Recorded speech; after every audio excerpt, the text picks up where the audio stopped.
No niin, Ari Pasanen, Forest Linna Oy, ja ollaan täällä Kyynämöisen Savotalla. Kyllä. Nyt on semmonen vajaa 1000 tuntia kokemuksia Terrax teloista, niin Joo. minkämoisia kokemuksia teillä on?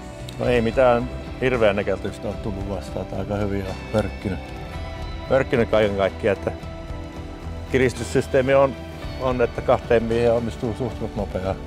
Ja ootteko kiristänyt tästä vähän renkaan päältä vai tuolta takaosasta? Ollaan aina tätä takaa kiritty. Siitä saa molemmat puolet samalla kertaa. Joo, ei ottanut kiivetä tonne. Ei tarvitse kiivetä, se on turvallisempi näin. Tuonne päälle, hyvä. Joo. Ja olette käyttänyt näitä uusia pienempiä Clarkin kiristimiä, Joo, lyhyttä ja pitkää mallia. Lyhyttä ja pitkää, joo. Lyhyttä valtaosin joutuu käyttämään. Sitten se ajautuu tuonne päähän, niin sitten sitä pitkällä. Kyllä. Viimeinen kiristys. Joo. Mitenkä on sitten ajo-ominaisuudet Terrax telakengällä? No kenkä on kyllä ainakin itseäni miellyttänyt tuon vetopidon ja pyörään tarttumisen ominaisuuden takia niin oikein hyvä.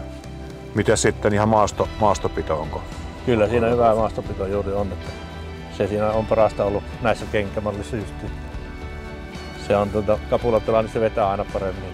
Pyörässä pysyy hyvin paikallaan. Kyllä. Ei kulu renkaat kupeista eikä muuta.